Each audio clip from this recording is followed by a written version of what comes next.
Yo, what's up, homies? Welcome to a new video. Today, I'm gonna show you how to install Archlinux, the ultimate, supreme video guide on the internet. You know what I'm saying, bro? Like, trust me, homie.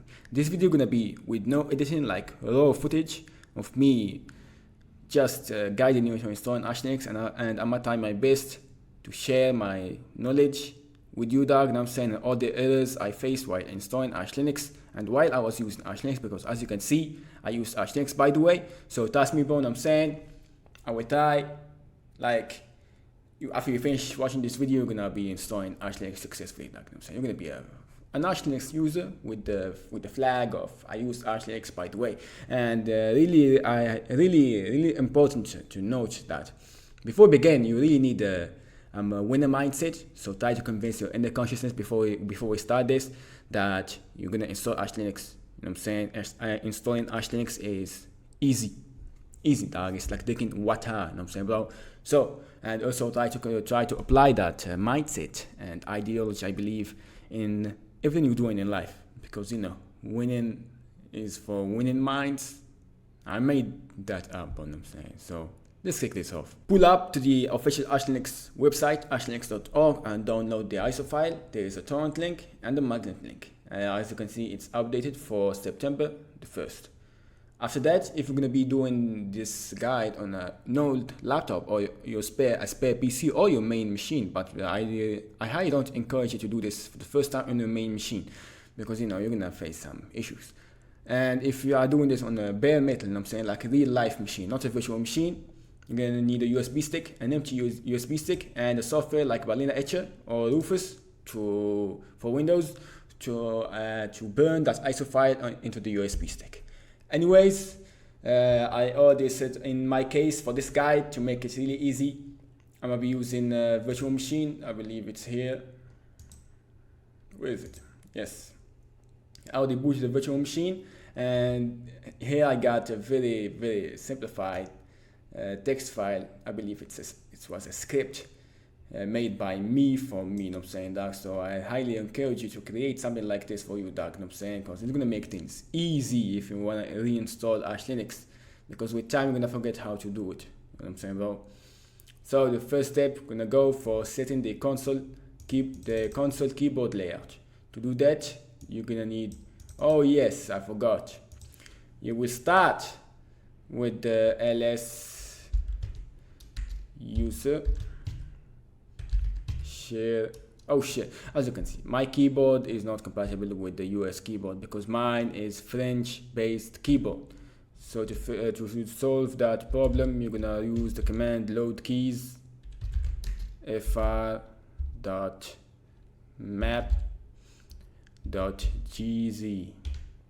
okay, it's working. Now before we list the console keyboard layouts, you need to set a password for your virtual machine for the purpose of copy pasting, to make things really easy and fluid like a river, bro. You know what I'm saying? So to do this, type the command pass wd to give your ISO file password, and of course the password gonna be like az. Okay, now run the command ipa to fetch the IP address to connect to use SSH. I believe SSH is already running, so I won't really need it. Open another terminal and go SSH ash. I believe it's ash or root. Yes, it's root, not ash for the host name. And 192.168.122.203. Yes. AZ for the password, and we're in. We don't need this this VM window for now, so we'll pull it to the desktop something, and boom. So for the first step, list the console keyboard layout, copy paste, and here check for look for your compatible keyboard of your purchased keyboard, you know what I'm saying, dog? So and then run the load keys with your keyboard, you know what I'm saying, keyboard layout, I believe. Next step was setting the password. We have already done that. And then we the third step. Next up, the third step, verify the boot mode. It must return 64. This is the command, copy paste.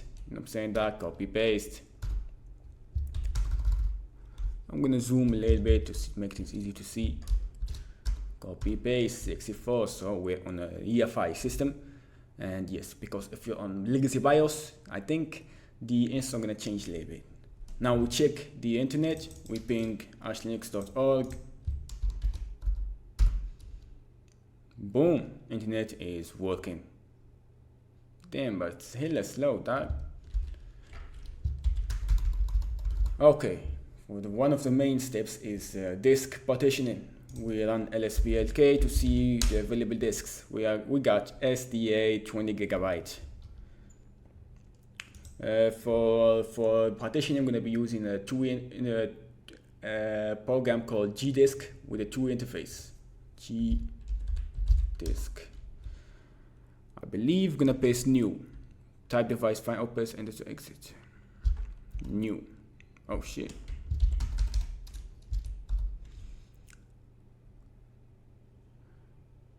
Oh, we need to type the device name. Man, I'm lazy as hell, dog. Gdisk dev sda. Okay. Command new partition neighbor. Yes. First sector. Press enter.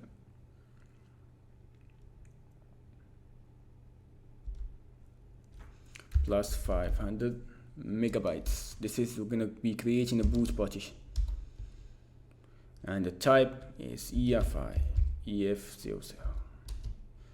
Then we press N again. We create the swap partition. Default 2, first sector, last sector 1 plus gigabyte. Partition type 8200. Now we create the main partition. We type N and enter on all the prompts. Then we type W for write. Then we type capital Y to confirm what we did to our disks. And boom, I believe if we run lsblk once again, we're gonna see the partitions. And bam, look at it, Zach, look at this. We got SDA1, it's a boot partition, SDA2, it's a swap partition, and SDA3 is our main partition. Some people prefer to divide the root partition from the home partition, but I prefer the home to be on the root partition. I really like that, you know what I'm saying. The next step is partition formatting. So for the boot partition, it's fat format. For the swap, we don't really format the swap. You know what I'm saying? And for my main root partition, I'm gonna be using BitFS. Some people use X4, but I really like BitFS for the sub volumes and the built-in snapshot utility. You know what I'm saying, dog? So copy paste once again, dog. Once again. You know what I'm saying? Things easy, dog. Boom. Make swap. Boom. And swap. We turn the swap on the partition swap. So boom, it's on. Then the BitFS. Okay. Next up, we mount the BitFS on to create the sub volumes. Then we CD into MNG. We create the BitFS sub volumes. BitFS sub volumes create. Copy and paste. What? Shit, man. It's TFS like wait.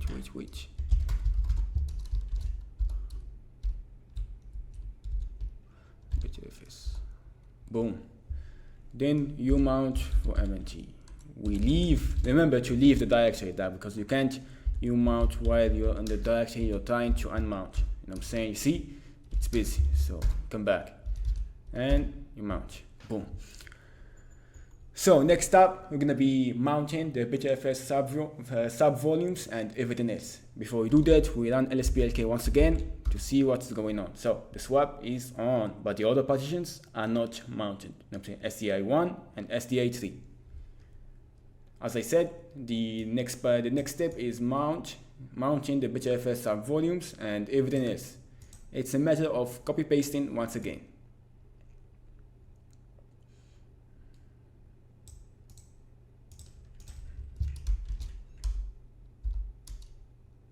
Oh, the same error once again, dog. Oh yes, I forgot to copy the M2. We run lsblk, list blocks, and bam, look at this. Wait, yes, SDI1 is mounted on boot, SDI2 it's a swap, SDI3 is mounted on home for the sub volumes of home and sub volumes of root.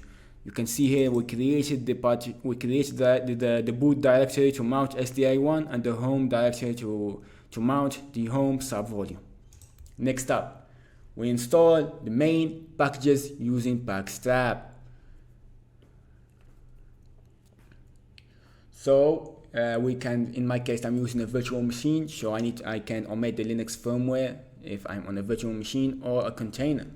Once again, copy paste, copy, and remove Linux firmware if you're on a virtual machine like me.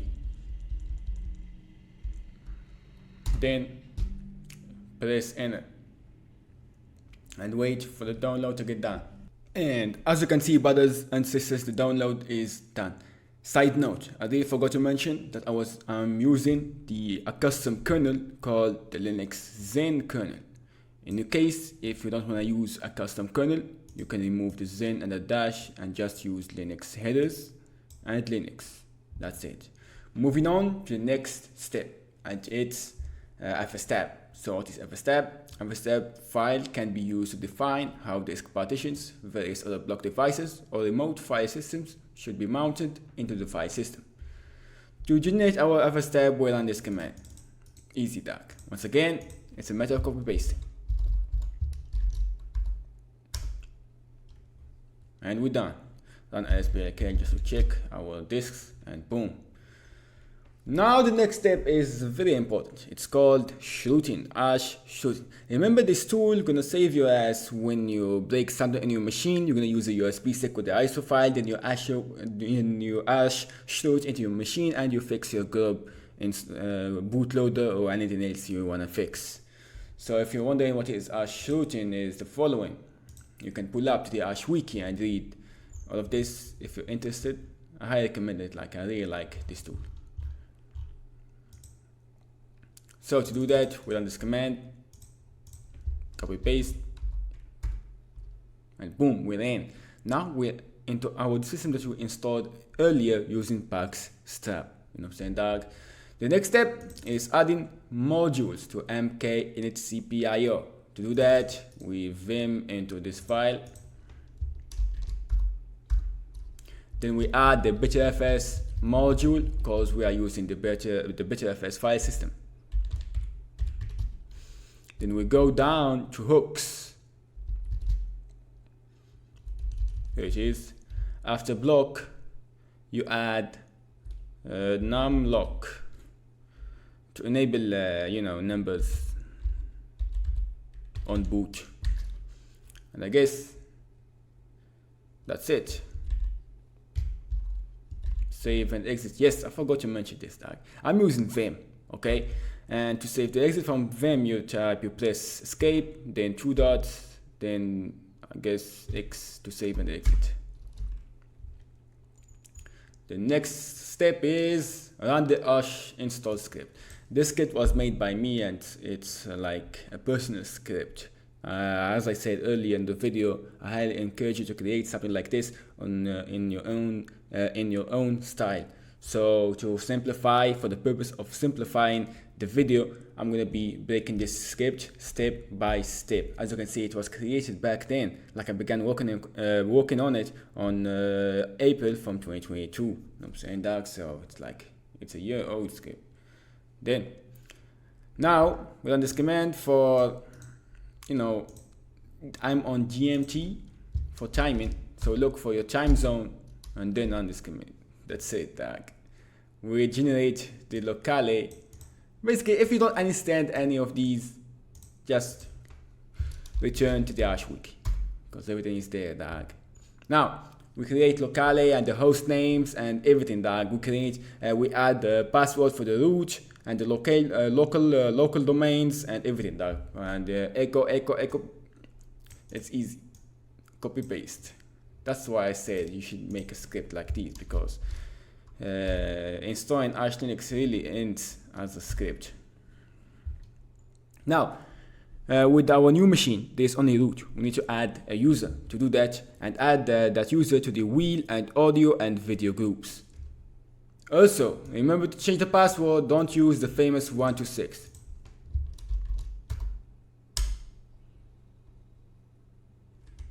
Okay, we're done. Next, we add the sudo. The user, like, give him access to use sudo. Boom. Okay. Now we move to install one of the essential packages. We got netctl, DHCP-cd for our networks, DNS utils to test the DNS, sudo, grub-btfs. Oh, we still didn't install sudo, so this one won't really work, I guess. I believe so. Let me check. cd etc sudo. Oh yeah, it's there. Holy hell, man. It's really there, bro. Let's go. I believe we already installed sudo earlier, dog. Let me check. Yes. See that? So remember to install sudo while running the backstab command, because with this step you won't find the sudoers plus .d directory. So where will we, dog? The user. And now I guess installing essential packages. So copy paste once again. We got the terminal, we got like the drivers and everything in here, dog. SSH. I press enter. With the packages on our bags, we move to the next step, installing grub a boot loader. To do that, we copy paste this command. Like that's it. Once again. It's gonna take like half a minute, 10 seconds, I believe, 20, till it's done. And after that command is done, we run this command to, you know, configure, no, I forgot the word, dog. To load the grub config file. To generate the grub config file. Yes, that's the verb. Bam. No error report. Copy paste. And boom, we're done. Next up, we configure netctl. This is for our internet for it to work. I believe you run this command first. You copy the config file from the main. Bam. Then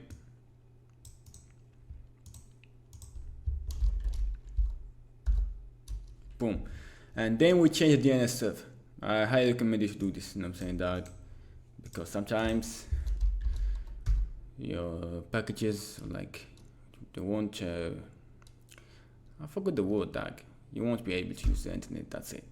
Then you run these 4 lines. Yes, you won't be able to synchronize with the repositories if you don't change your DNS server. I don't know, if your DNS server is still working fine, change it. You can skip the DNS server step, but I highly recommend you to use the Google ones. And once again, you know how to use the command now. You know what I'm saying? If you face some issues, just change the usernames over here. You see that? On this file. Press enter.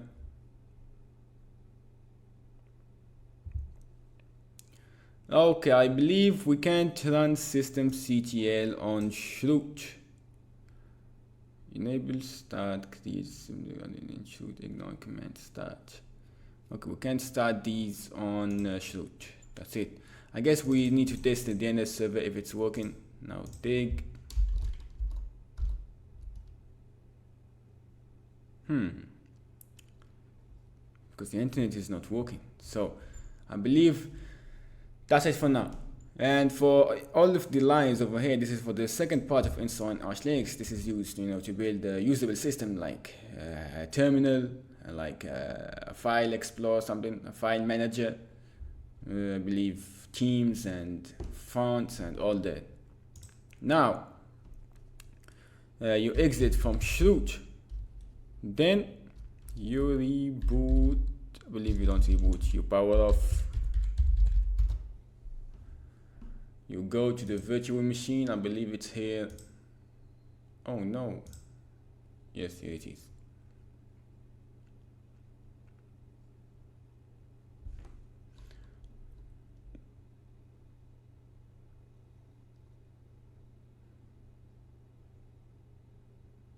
Check the machine and boom.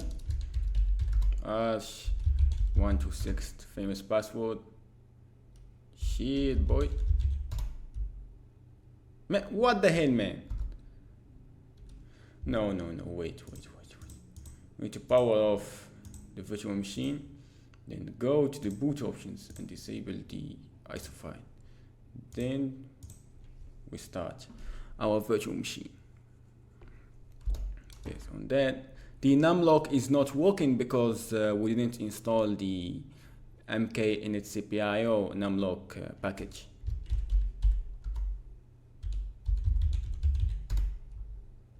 I believe that's it. Okay, IPA. What's the 205? I believe we should move once again here and SSH into that machine so we can start our internet. Wait, what? Why the connection refuses? I believe because it's not connected to the internet. Okay, sudo systemctl status dhcp cd 120. It's running. What the hell, man? Ping archlinux.org.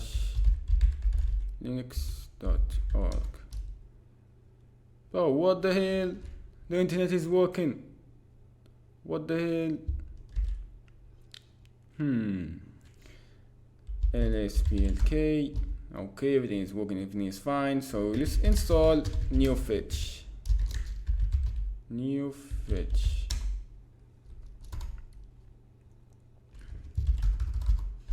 NeoFetch, and bam. Yes, this is. Look, man. It's using 96 megabytes of RAM, man. You see how light Archlinux is? Damn, boy. What the hell were you doing? We need to SSH into the machine. Why the shit is not SSHing tag? Why? IPA once again.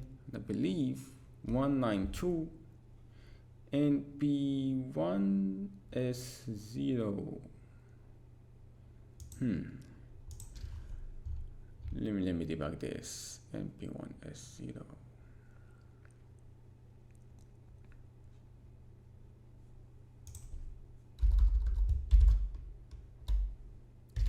SSH 19. Oh yes, you see, man, I found the issue, dog.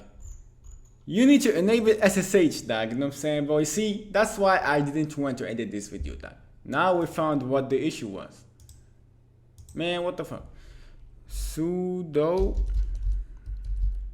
systemctl enable SSHD start SSHD, and bam, let's go. We fix the issue, dog. Now SSH, and yes, oh, you see that sometimes you face a very simple issue, dog. You know what I'm saying? See that now? NeoFetch. Congratulations, dog. You installed Archlinux. I believe this is it for now. Like right now, we don't have a usable system. Like just, it's usable, but we don't have the fancy stuff like polybar, PSPWM. That's what we're gonna be doing in the next video. So I believe that's it for now. This is the DNS archlinux.org. Okay, why do you face something like this? If you face this issue, you need to go to sudo vim etc resolve config file and add name server 844 name server 888. Okay, and dig Archlinux and bam, look at that, we are using the DNS server. Let's go. That's what I'm talking about. Let's go. Let's go. That's what I'm talking about, man. Let's go. Anyways, thank you, homies. Thank you, brothers and sisters. Thank you for watching the video to the end, and I'll catch you in the next one.